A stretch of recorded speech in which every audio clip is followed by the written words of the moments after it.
太渊穴在哪呢？太渊呢是在大拇指的根部腕横纹桡动脉搏动的地方，当然你不能往桡动脉上面扎。那么我们接着来看一下列缺。列缺呢，你可以用简便取穴的方法，两个虎口交叉，食指下方呢，这个桡骨茎突的位置就是我们的什么列缺穴。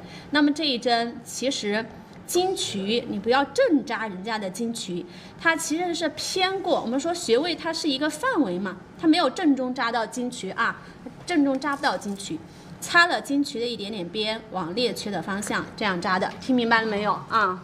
它这不是有个骨头吗？啊，这个骨头你不要扎到人家的骨头，到骨头就行了。哪里有个骨头呀？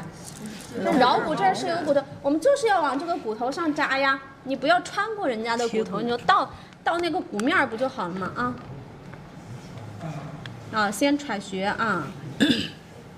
斜过骨头。对，就是斜过去，这样扎了一针。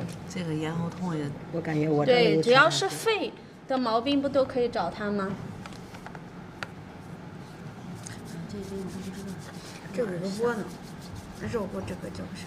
对，它就是眼皮透刺的一针，肺在体合皮毛啊。我的针呢？肺在体合皮毛，眼皮透刺啊。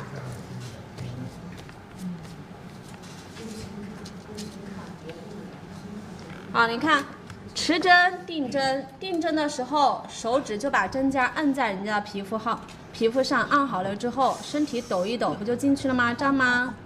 胀了之后，捻转针柄，调气出针就可以啦啊！这是眼皮透刺啊，肺在体合皮毛，肺经上的穴位不需要你扎多深，听明白了没有？